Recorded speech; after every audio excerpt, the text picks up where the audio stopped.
Selamat pagi dosen dan guru penguji PPD dalam jabatan tahun 2023. Perkenalkan, nama saya Franciscus Widarto, SPD, seorang guru di SMA Mardiono Kota Serang, Provinsi Banten, sekaligus mahasiswa PPD dalam jabatan kategori 1 gelombang 2 tahun 2023. Pada hari ini, Senin 4 Desember tahun 2023, saya akan melaksanakan uji kinerja praktik pembelajaran dengan materi ancaman dan upaya pelestarian keanekaragaman hayati pada kelas 10 SMA Mardiono Kota Serang. Demikian perkenalan saya dan selamat menyaksikan. Selamat pagi semuanya. Pagi, luar biasa. Ya, selamat bertemu kembali dalam pembelajaran biologi. Materi kita pada hari ini adalah ancaman dan keanekaragaman hayati. Baik, sebelum kita mulai pelajaran, kita berdoa terlebih dahulu. Siapa yang memimpin doa nih? Silakan Jonathan. Dari situ boleh.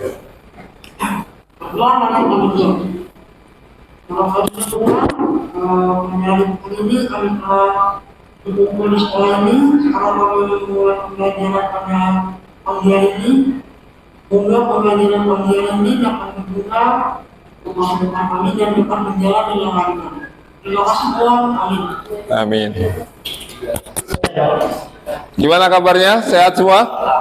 Sehat. Baik. Saya absen terlebih dahulu. Aldison? Ya. Angga? Aurel Graciela? Graciela ya? Bersyukur sehat semua ya. Kecuali Fukenso nggak masuk hari ini. Baik. Kita mulai saja pelajaran kita. Kita review dulu pelajaran minggu yang lalu. Kita sudah belajar tentang ekosistem. Ekosistem itu ada ekosistem darat, ekosistem laut, apa lagi? Mudah-mudahan bisa dipelajari lagi. Ya. Hari ini kita belajar tentang keanekaragaman hayati. Tujuan dari pembelajaran ini kamu mengetahui dan tentang upaya-upaya dan ancaman yang terjadi terhadap keanekaragaman hayati khususnya di Indonesia dan umumnya di dunia. Baik, sebelum mulai pelajaran, memperlihatkan hewan apa ini? Oke, hewan apa ini? Badak. Bercula? Satu. Ada di mana? Ujung Kulon. Di provinsi mana? Banten. Ya, di provinsi kita tercinta. Kalau yang lahirnya di sini ya, atau yang baru datang di Banten. Ujung Kulon ini adalah tempat menjaga kelestarian badak. Karena badak bercula satu ini tingkat populasinya sudah menurun karena memang agak susah dikembangbiakkan, apalagi kalau di luar habitatnya gitu ya. Jadi dia itu beranak satu itu bisa jadi dalam beberapa tahun, makanya tingkat populasinya menurun dan kemudian susah untuk dikembangbiakkan di luar habitatnya. Sekarang saya akan putarkan sebuah video. Nah, dari video ini saya harapkan kalian bisa mencari apa permasalahan yang ada dalam video dan bagaimana penanggulangannya. Ya. Nanti akan saya bentuk kelompok, silahkan diskusi. Tapi nanti kita lihat video dulu bareng-bareng ya. Berikut ini adalah kisah orang utan yang diberi nama Hope, dimuat dalam Kompas 24 Juli 2019. Dalam tubuh Hope bersarang 74 peluru yang ditembakkan oleh manusia-manusia biadab. Ketika dihujani peluru, ia tetap memeluk anaknya dalam dekapan. Namun sayang, sang buah hati meninggal karena malnutrisi dan stres. Semua tragedi ini terjadi karena habitat hewan-hewan ini dirampas oleh manusia. Dengan enteng, manusia mencaci hewan ini sebagai hama. Padahal jika diibaratkan, merekalah pribumi. Apabila umur bumi diibaratkan 24 jam, yaitu sejak awal penciptaan hingga saat ini, maka pada 4 detik terakhir adalah masa di mana manusia mulai menempati muka bumi.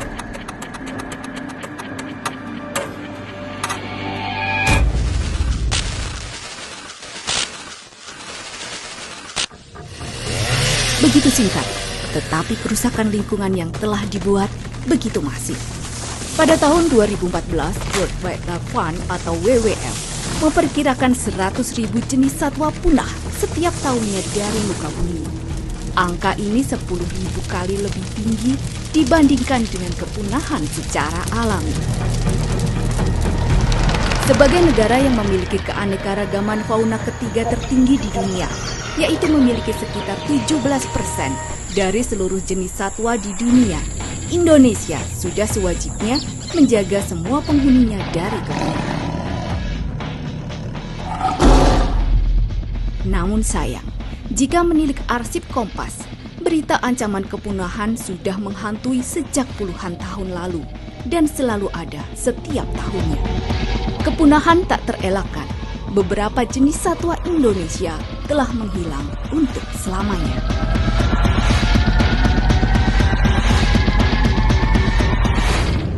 Inilah contoh para satwa yang berada dalam situasi genting kepunahan. Mereka berada pada kategori critically endangered, atau vulnerable. Warga Indonesia dipercaya oleh Yang Maha Kuasa untuk hidup berdampingan dengan keberagaman. Janganlah keserakahan mengkhianati kepercayaan itu.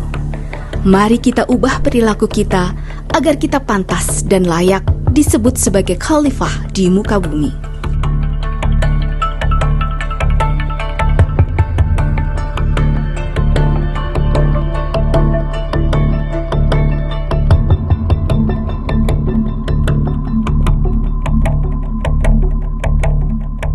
Dari situ kalian bisa melihat ada masalah dengan keanekaragaman hayati di Indonesia. Ancaman kepunahan baik yang benar-benar sudah punah ataupun yang mendekati punah.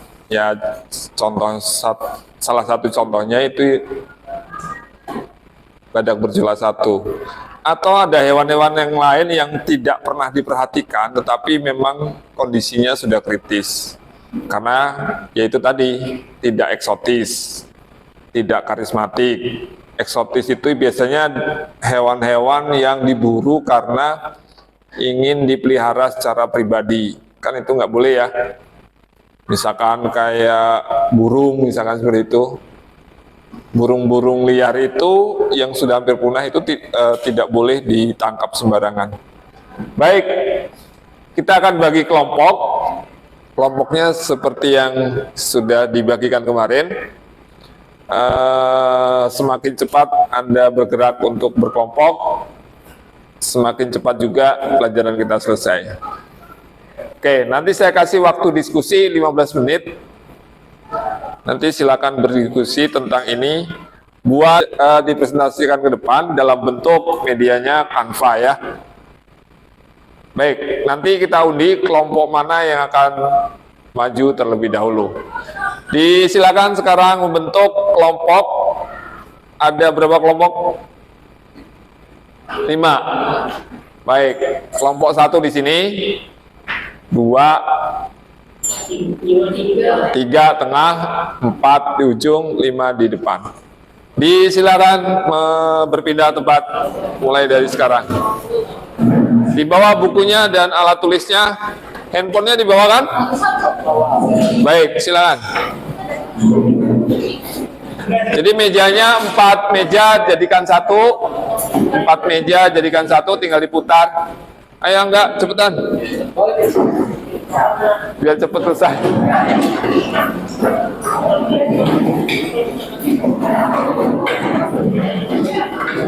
Ya, 4 meja jadikan satu.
Baik, silakan.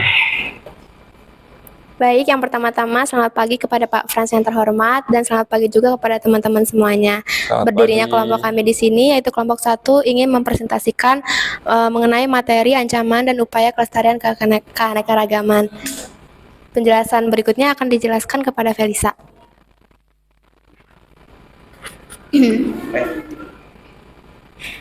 Pertama, permasalahannya. Menurut kelompok kami, permasalahan dari video tersebut adalah tentang kerusakan lingkungan, kepunahan satwa.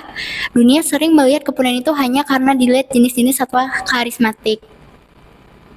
Baik, Bung Sunatan. Yang jelas pertanyaannya ya.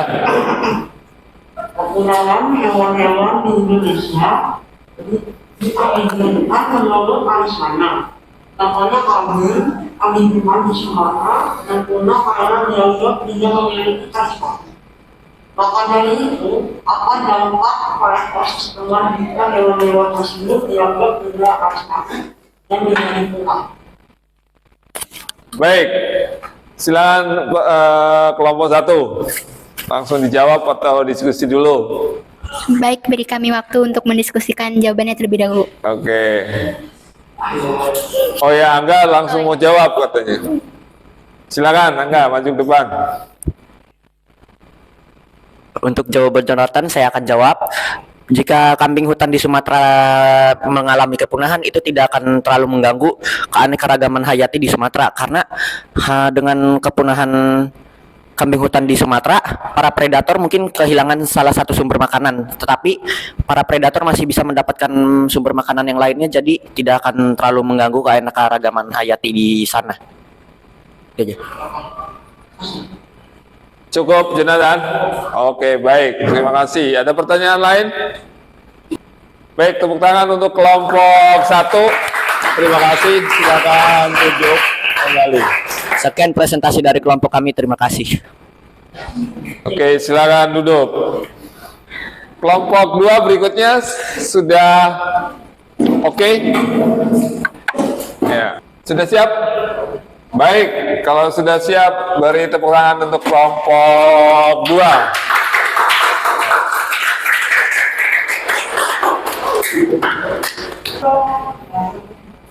Oke, dipersilakan kelompok 2 yang lain disimak. Nanti silakan mengajukan satu pertanyaan. Sebelumnya selamat pagi untuk Pak Frans dan teman-teman semua.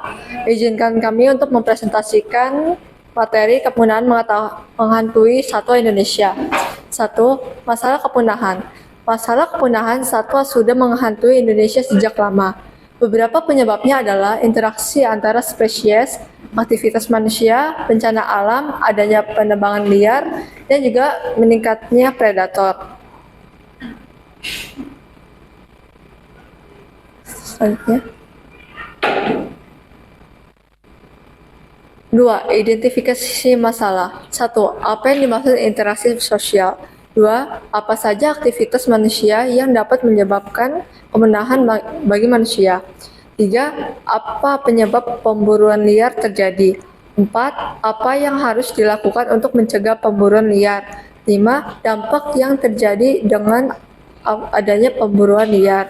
6. Mengapa pemburuan liar dapat merusak keseimbangan ekosistem? 7. Apa sanksi bagi orang yang melakukan pemburuan liar? 8. Mengapa bencana alam menjadi salah satu faktor kepunahan flora dan fauna?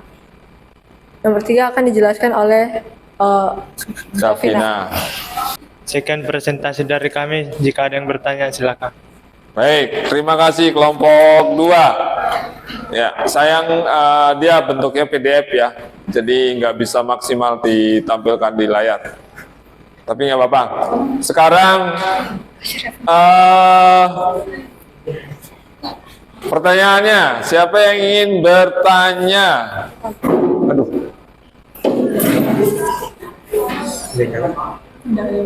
Siapa yang ingin bertanya?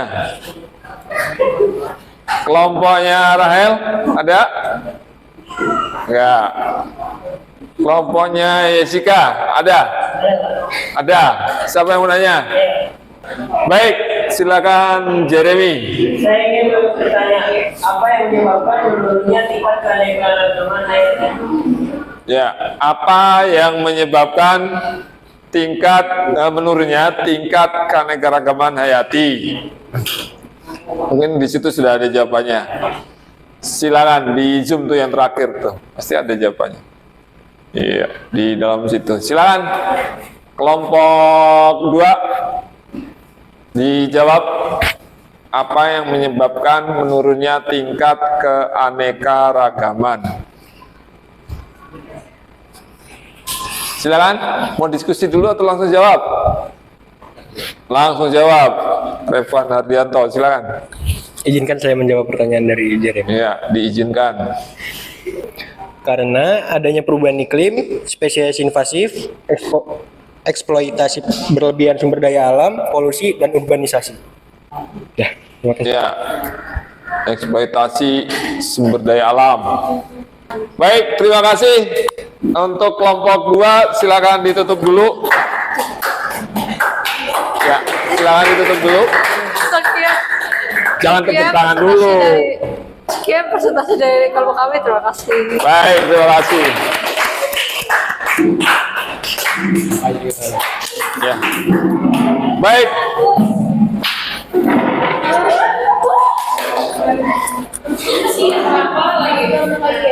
Sebelum kuis saya akan ada peneguhan dulu. Baik. Upaya pelestarian keanekaragaman hayati terutama khususnya di Indonesia ya.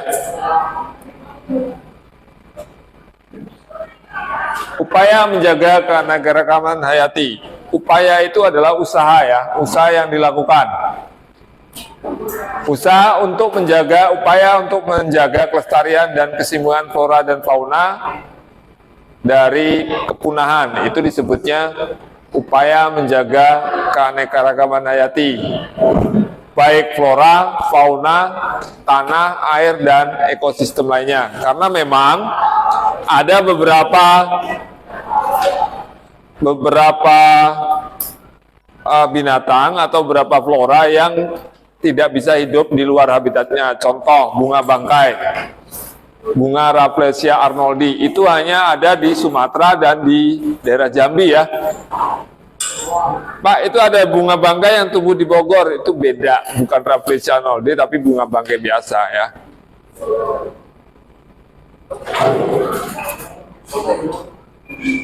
Nah, ada beberapa upaya menjaga keanekaragaman hayati. Yang pertama, perlindungan alam.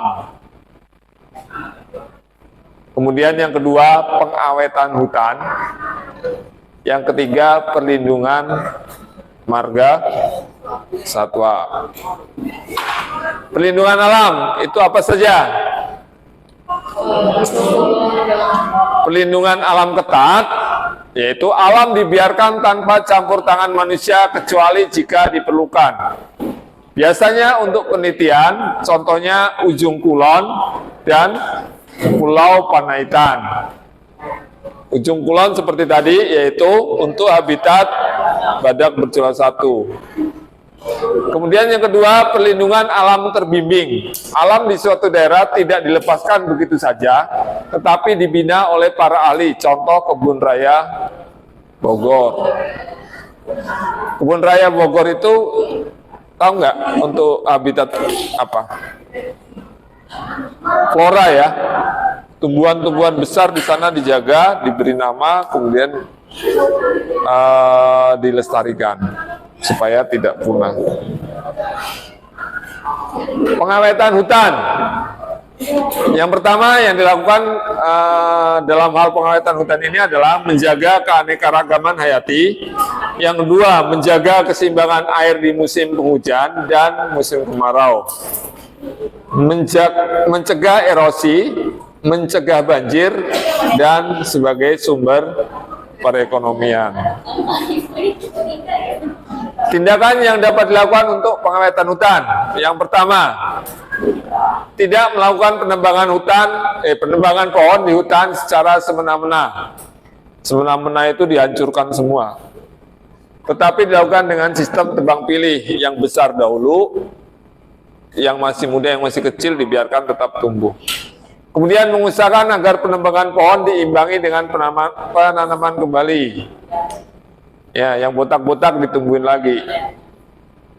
Kemudian mengadakan peremajaan hutan dan reboisasi, yaitu menanam kembali bekas hutan yang telah rusak.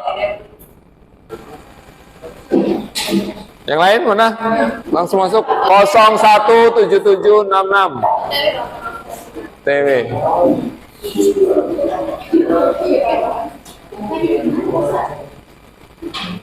Langsung aja join quiz ya, kodenya itu. Saya mulai dari sekarang karena waktunya sudah. Oh ya.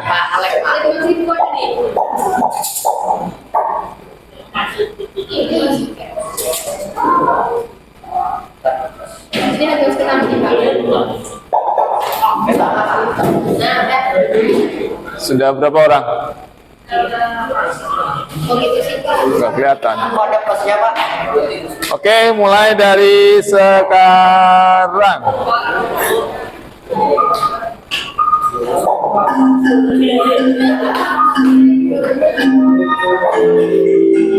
Sebelas pertanyaan ya.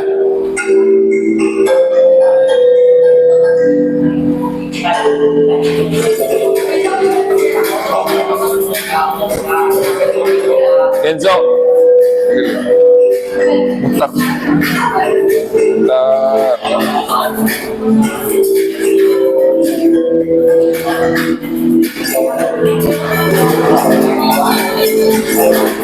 Oke, silakan duduk dulu. Sudah selesai, tinggal telepon satu. Angga duduk dulu, nggak apa-apa.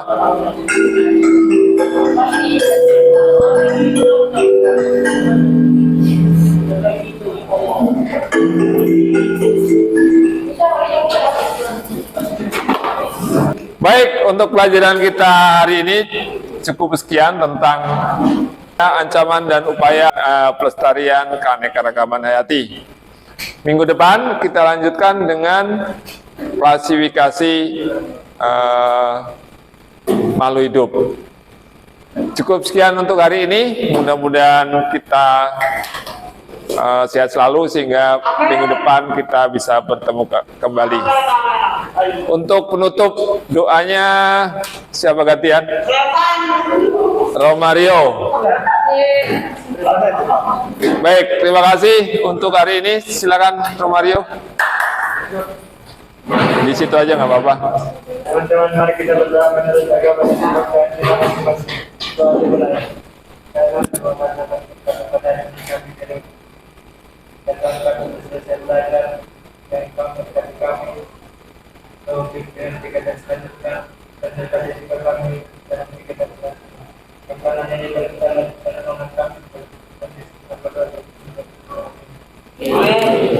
Terima kasih dan selamat pagi. Pagi.